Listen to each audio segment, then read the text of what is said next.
Hello, it's Waltrip Unfiltered, my podcast, and I got to tell you, thank you for watching, thank you for listening, and thank you for enjoying what we've been able to put out there. The podcast is something that's really special to me because it's a chance for me to sit and talk one-on-one with some of my heroes of NASCAR at times and relay messages to the fans about what I see on the track and all that we are accomplishing in NASCAR. And certainly it's been a huge week in our sport, a huge couple of weeks. And today I want to just say thank you. Thank you to Bubba Wallace. Thank you to NASCAR for stepping up and doing the right thing. Everybody reached out. Everybody rallied around Bubba. And so cool to watch the start of the race on Monday, to see those drivers all supporting crew members for as far as you could see, supporting Bubba. We're going to talk about all that. We're also going to talk about the awesome racing action at Talladega. I'm telling you, I was on the edge of my seat all day long watching. What a great race. What a great job by Jeff Gordon, Mike Joy, Larry McReynolds, the pit reporters. Everybody just made that such a fun day. So thank you for the racing, and I'm looking forward to sharing some stories with you. My producer, Ford Martin, is joining me. We're doing a mailbag edition of Waltrip Unfiltered today. We're going to take your questions. We're going to talk about a lot of things that have been going on in the world of NASCAR. And we're going to do it right now. Hello, welcome to our show today. We have a mailbag edition. We want to hear what the fans have to say, what the fans are thinking after such a crazy week in the world of NASCAR and so many great positive things that happened. Obviously, there was some very concerning and disturbing events as well. So we want to dig into all that, talk about our friend Bubba Wallace and how he has stepped up and said, you know, we want to move NASCAR forward, and we want to make sure that it's an inclusive environment for anyone that wants to come to the races. That started a couple of weeks ago with the Confederate flag being removed from all the NASCAR events. I think everybody agrees that's a great move by NASCAR, and Bubba stepping up and saying that that's what he wanted to see done. And then, of course, the sad events that happened down at Talladega with the rope that was in the garage area. In my eyes, there was a happy ending. It wasn't a hate crime. The FBI was there. They didn't have any evidence that anyone was targeting anyone, and so I'm thankful for that. And I'm thankful for mostly what happened on the grid on Monday, how those drivers all rallied around Bubba and crew members. Just as far as you could see, there were people that were supporting Bubba and wanting to hug him and tell him that they love him. That's what America is to me. We're all created equal. We all are the same. 100% the same. And I've never been prouder of our sport and of the drivers and crew members that were there on the pit road in Talladega supporting our friend Bubba. So thank all of you for that. Thank you to the stars, Jimmy Johnson, Kevin Harvick, Ryan Blaney, all stepping up and saying, Ty Dillon, Austin Dillon, so many drivers. I hate to just name a few because everybody stepped up and said, that's not who we are. You know, we're here to race cars and give people an experience that they can enjoy. And man, I certainly in some tough times, when the race was over on Monday, I've never felt prouder of NASCAR in our sport. Just think about that for a second. NASCAR stepped up. They heard or saw news of something that was disturbing. They said, we're going to get to the bottom of this. And the FBI came in and they used all the resources possible to get to the bottom of what happened.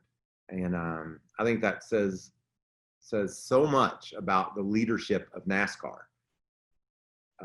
That they were that serious, and they said there's no place in our sport for that, and we're going to find out what happened. And they got to the bottom of it in a hurry. And you know what? We're not moving on. we're not just moving on from what happened at Talladega. We're moving forward with more momentum, more energy, and more inclusion than ever before. I loved after the race when Bubba went up in the stands and saw some of the fans that were there to support him. And I got to tell you, I love the race. The race was incredible. The action we saw and everything that went on the racetrack. And then there was an exclamation point in my eyes after the race with Bubba being able to celebrate with some of the fans in the stands. So today we're going to talk about Talladega. We're going to take questions from the fans. It's our mailbag edition. And I'm going to bring in and include in the podcast today my producer. He's a young man named Ford Martin. And Ford, I got to tell you, last week when we had Mark Martin on, and when his face lit up because he got to see you, a young man that has grown up in NASCAR. Your father was a crew chief, a veteran of this sport for so many years. And when Mark, I watched it, when Mark looked around, he said, Ford, how you doing? Getting to see Mark's appreciation for you and your family and what all you've done. That meant the world to me. And I just wanted to tell you that I appreciate you being my producer and helping me with my podcast, because I love doing this, but also appreciate your family and what all you meant to the sport. And there's many, many guests that we have that look at you and say, I know that kid.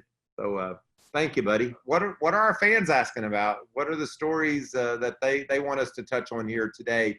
I know you've been on Instagram, Twitter, Facebook, YouTube, everywhere, scouring the internet for content for this evening's show. What you got, buddy?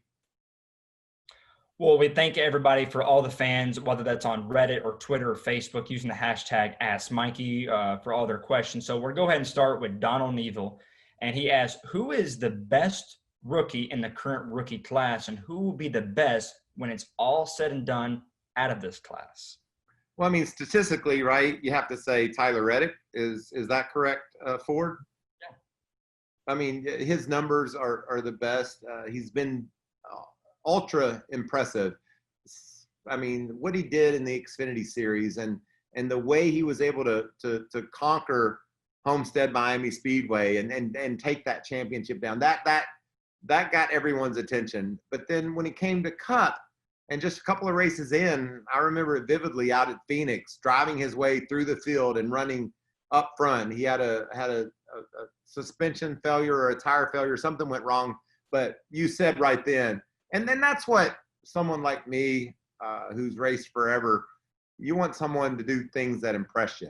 You want to look at a driver and say, well, wow, that car didn't do that before, or I didn't see that team performing at that level.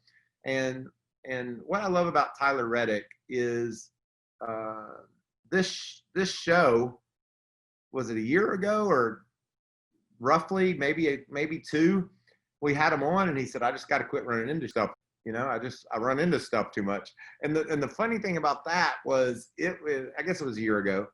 I was at Charlotte in the infield by my bus, watching the Xfinity race. And when it was over, Tyler walks up, and I said, that was kind of a tough day because he got in the wall late a couple times, and he's like, I just go. He said, I'm hammered. I'm used to racing. I'm a short track. I'm used to going from the beginning to the end. I just got to go. I'm not going to give up. I'm not going to let up. I'm going to just go hard. And that spirit, that energy is exactly what you want in a young racer.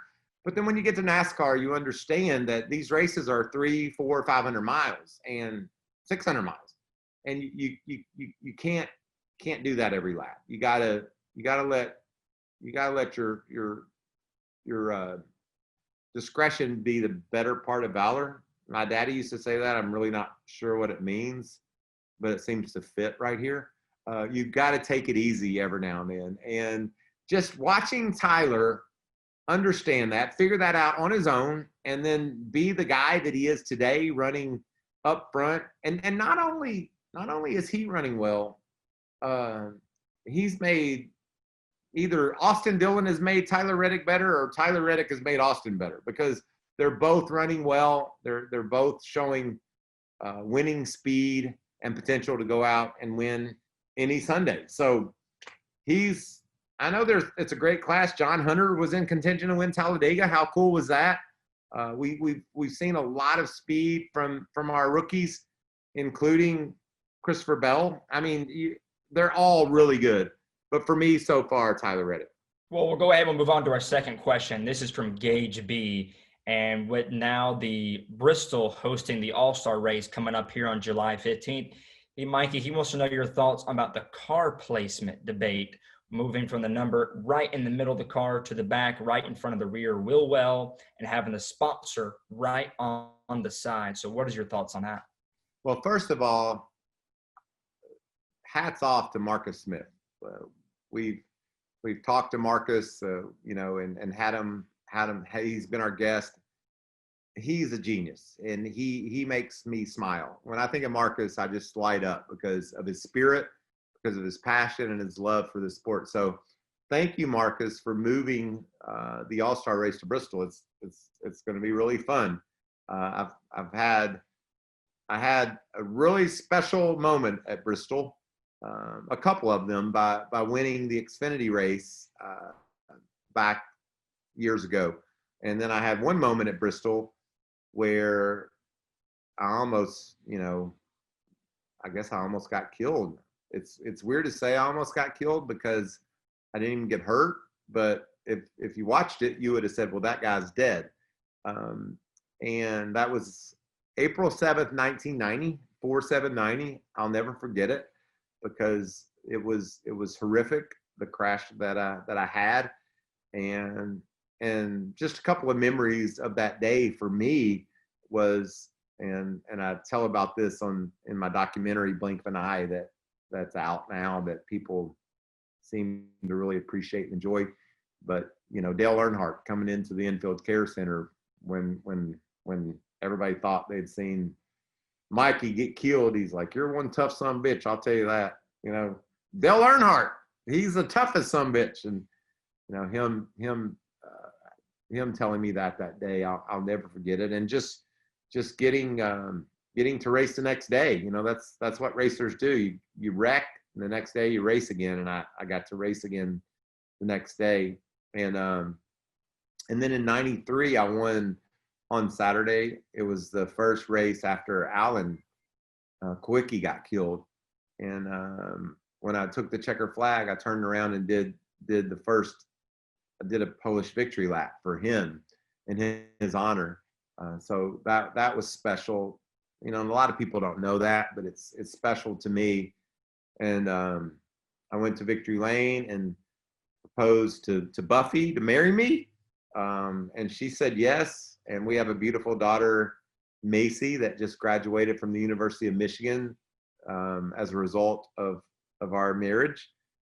We're not married anymore, but I still love her, and that's still one of my favorite memories of my racing career. Getting a checkered flag, and then asking your girlfriend in Victory Lane to marry you, and fortunately she's saying yes. That was pretty cool. And then in 2004, I think I won the race on Friday night, the Xfinity race, and it was with the team that we built behind my house in Sherrills Ford. So we had a garage behind my house, and we had the crew guys, and we put the parts and pieces together, and we drove out from behind my house to Bristol and won. And that was some really proud crew guys that got the checkered flag at Bristol, because Bristol's tough, and we were able to accomplish that. So I have a lot of great memories personally from Bristol. Those are a few of them. But I just think it's so awesome, especially after what we saw in the race there a couple of weeks ago. I mean, that was incredible racing. Chase Elliott, Joey Logano, Denny Hamlin, all of them just battling for that checkered flag. What intense action, and what craziness It was. And now we're going to go race for $1 million. Race car drivers aren't really motivated. Like, I don't think. The $1 million, that's a lot of money. But I won the All-Star race in 1996, and it paid $216,000, I think. And I don't have that no more, but I got that trophy. And, you know, winning the All-Star race and getting the trophy, that's one of the coolest trophies to have in all of NASCAR. So thank you, Marcus. I can't wait to watch these drivers go race for that $1 million and that special All-Star trophy. It's going to be a lot of fun. As old people do, I digress. I got to thinking about Bristol and the All-Star race and the fun it is. And the question was about the number. I'm just going to tell you, I don't like it. Like, I want the number on the door. I would be okay if the number were smaller, maybe. Like, it doesn't have to be dramatically smaller, but if it were smaller on the door, I'd be okay. I don't like moving it. I like it right where it was. I think they should make the number, like, take the side of the car, make the number, leave it where it is, but make it smaller, and then make the sponsor's name bigger. I mean, call me crazy, but doesn't that accomplish the same thing? Like, let the sponsor crowd into where the number was, but then you look at the card, it still looks like a NASCAR. Like, when you put that number somewhere else, it just, So I'm okay with trying it, and I commend NASCAR. They do so many, they've done a lot of great things lately, trying to be innovative and trying to move the needle and make more people interested. And then in this case, try to give the sponsors more value. But in my opinion, we just need to make the quarter panel longer and leave that number in the middle, right where it's always been. Take the number off the roof. I don't think we really need that. You could put a big smiley face on there, or, you know, or your sponsor's logo or whatever. But the one on the doors, to me, it belongs there. Well, Michael, we'll actually keep on top of the All-Star race itself. We've heard rumors of a choose cone. Obviously, moving it to a short track provides a whole new element. Let's say you're in charge of the All-Star format or anything that you would like different in the All-Star race. Now that it's at Bristol, I'll put you on the spot here. What would you like to see, whether that's being the format of the race, different things they can do to the cars? What would you like to see for the All-Star race here in Bristol on July 15th? I like inversions. I think that we've seen that. I like no practice. So let me tell you that, Ford. Let me tell you a quick story. When practice was over at California back in February, if you had a computer and you could watch lap times and you had a brain, you would look at things and say, well, Alex Bowman's going to win this race. I mean, he was just faster than everybody else. And so, you know, he won the race.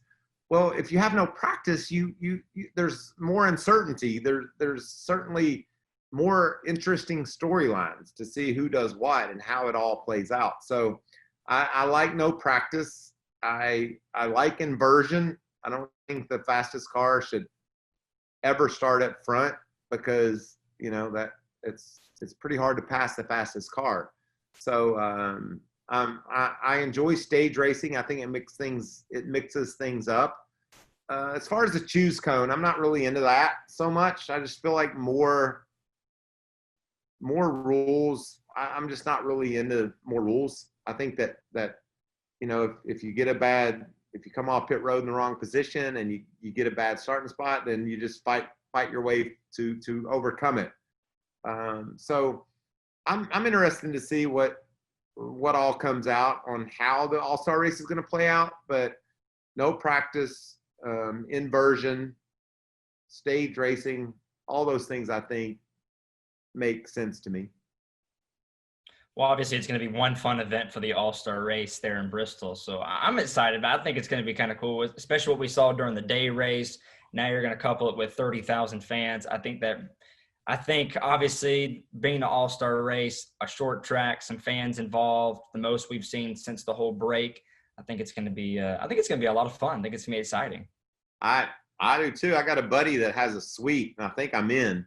I think I got a ticket.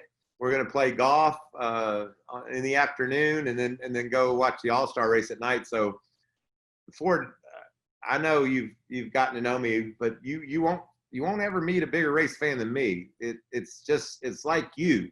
It was how I was raised. Ever since I can remember, mom and dad have been loaded me up in the back of the car and took me to a race. And I would run around in the infield, and we would have a picnic and watch the race. And I anytime I get a chance, I love my job with Fox. And so being on TV is great. And I feel like that, because of my knowledge and experience, I can tell stories that are not only hopefully entertaining is my goal, but informative. But when I'm able just to go and have a couple beers and watch a race, that's as good as it gets for me.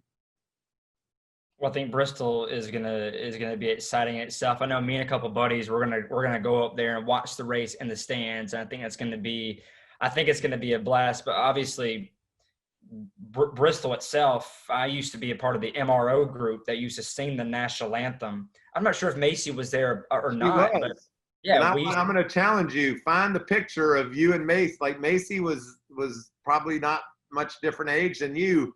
Find the picture and let's share it with I want you to share a picture of you and Macy singing the national anthem, which that Chase Elliott is in that picture as well. And probably Ryan Blaney, I don't know, but I want you to find that and share it with our viewers, listeners, and then also me proposing to my what is now my ex-wife, which is kind of weird, but I think that'd be a pretty good video. And then of course we got to show me the video of me crashing there. So those are some of your assignments, Ford. You're the producer. I'm I'm the talent. I don't mean to sound like I'm used to the talent ball.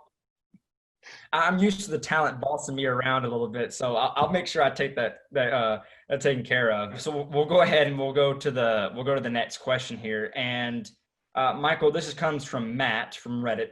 And he says, "Hey Michael, what duo do you think is the current equivalent at the super speedways to you and Dale Jr.?" Well, I really appreciate everybody from Reddit that sends in questions and appreciates and enjoys Waltrip Unfiltered.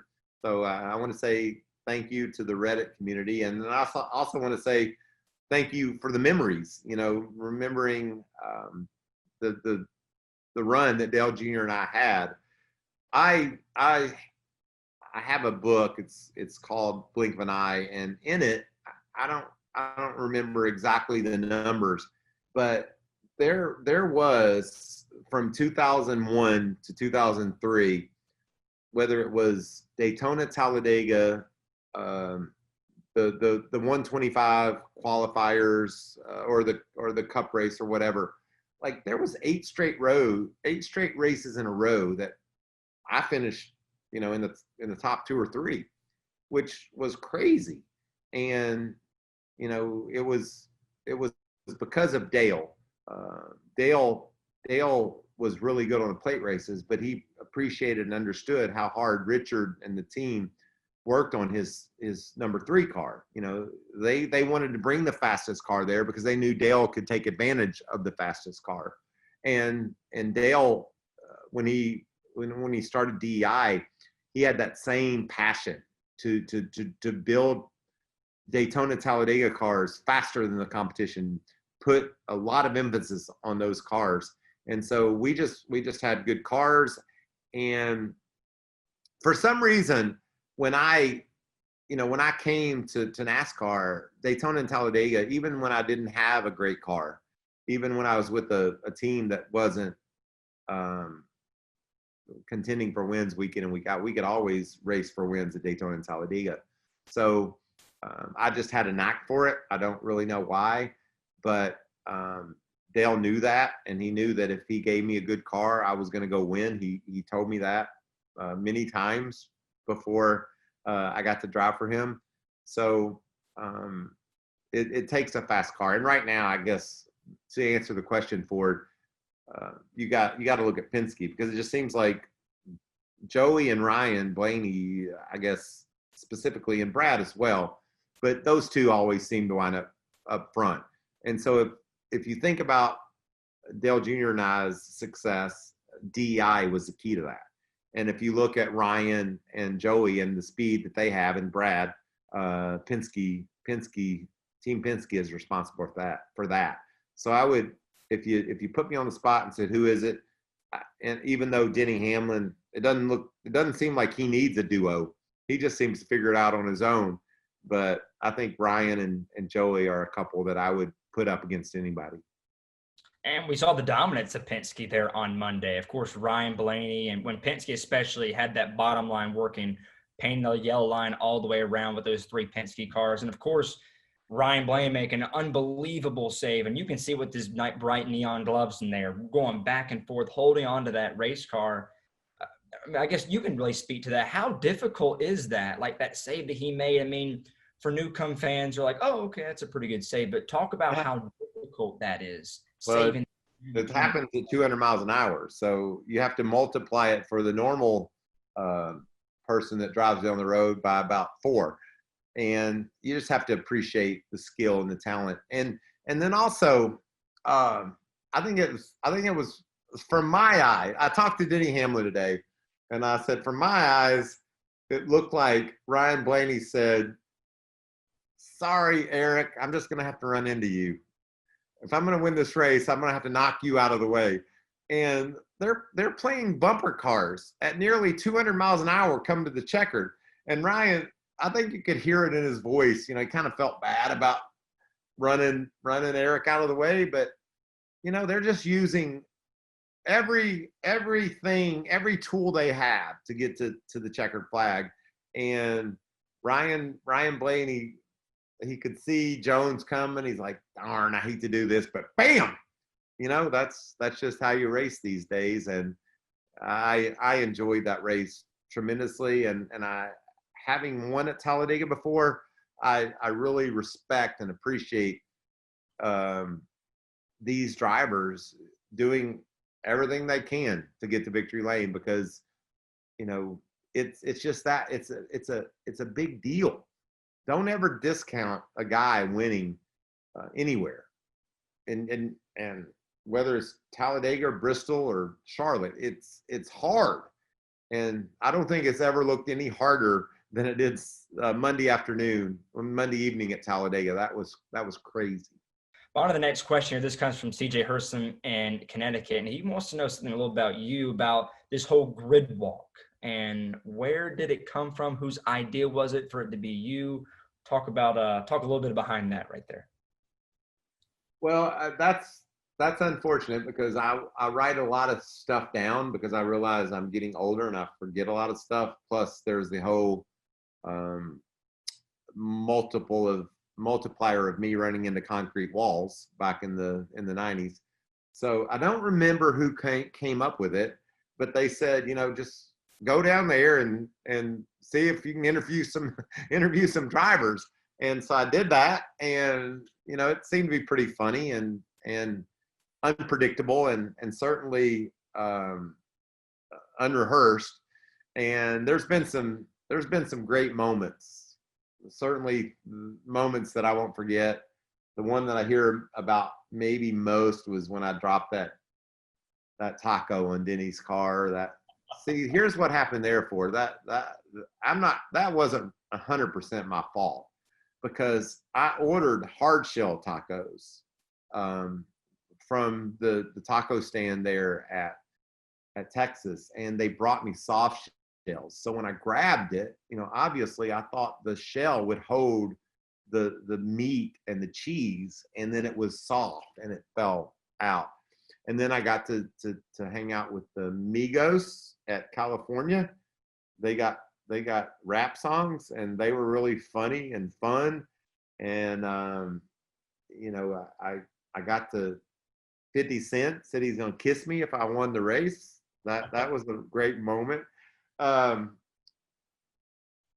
you know, just touching moments. When I ran into Joey Logano at Pocono, and he was with a Make-A-Wish child, and the kid, they were just sharing a moment, and I walked up, and I think that's something that maybe a lot of people don't understand about the grid walk.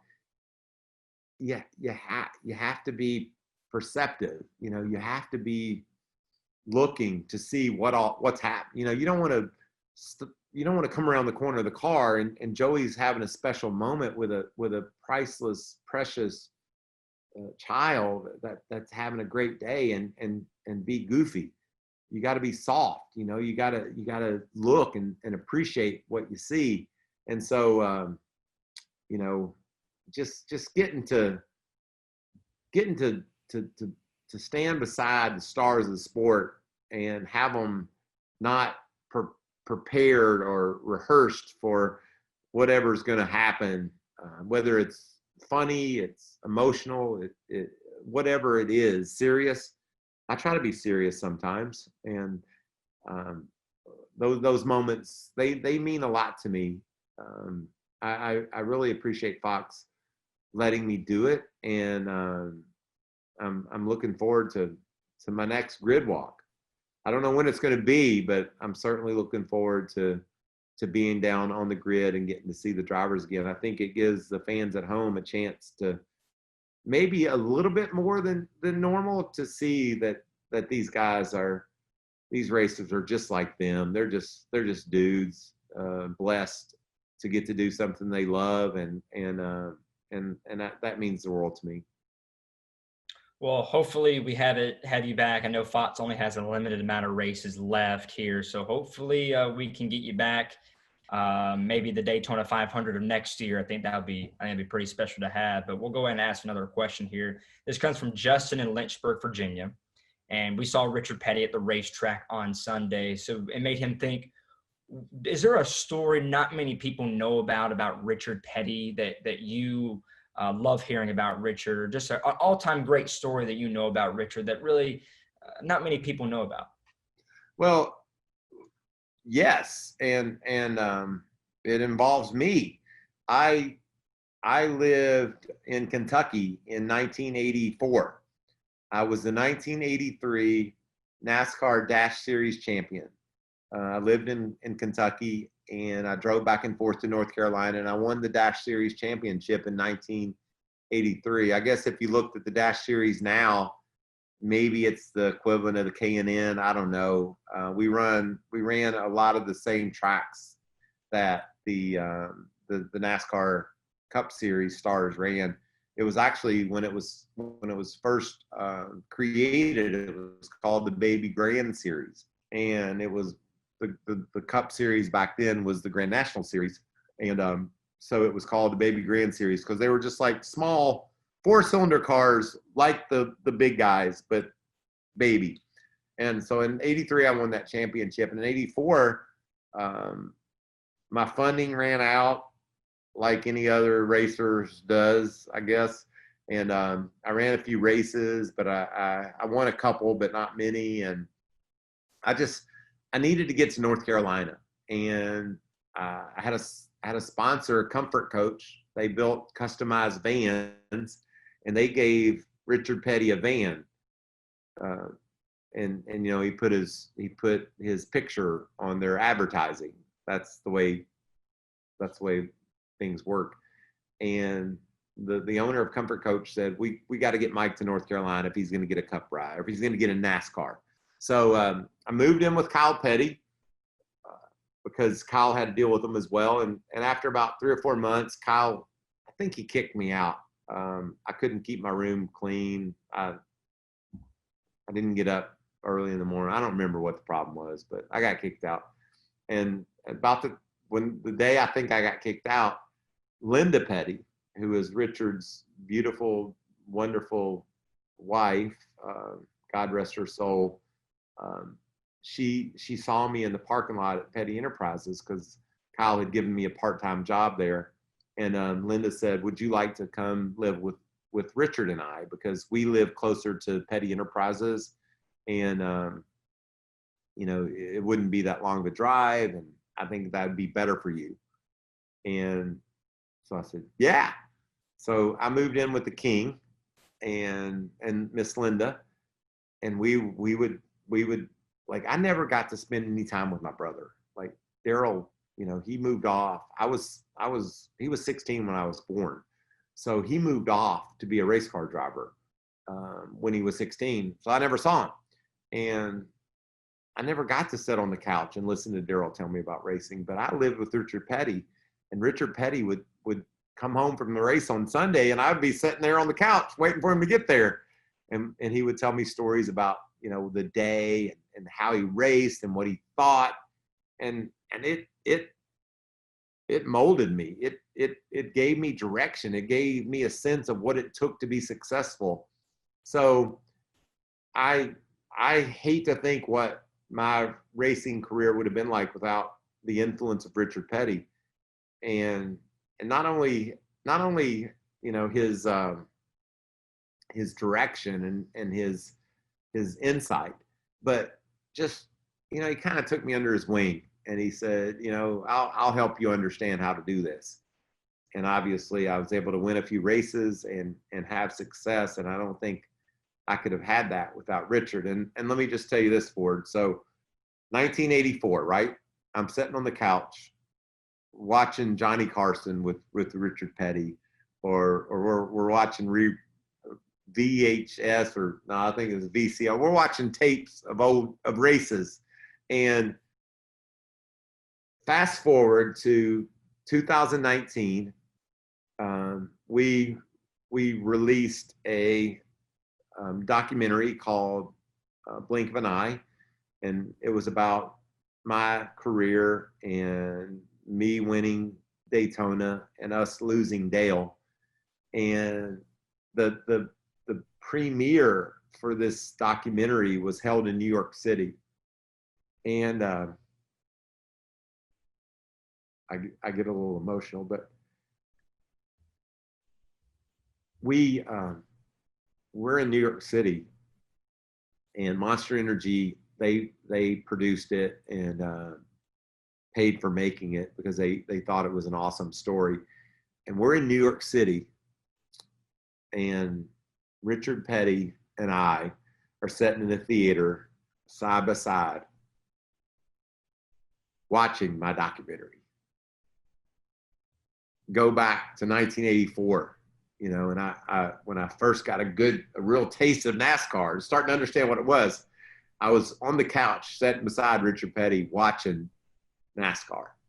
So that moment last year with him and us watching my story, probably one of the coolest things I've ever done. Wow, Michael, that was that was touching. That was pretty emotional. It was great. Good story we had there. And man, I tell you what, this has been a great episode we've had today, and I truly appreciate you having me on here.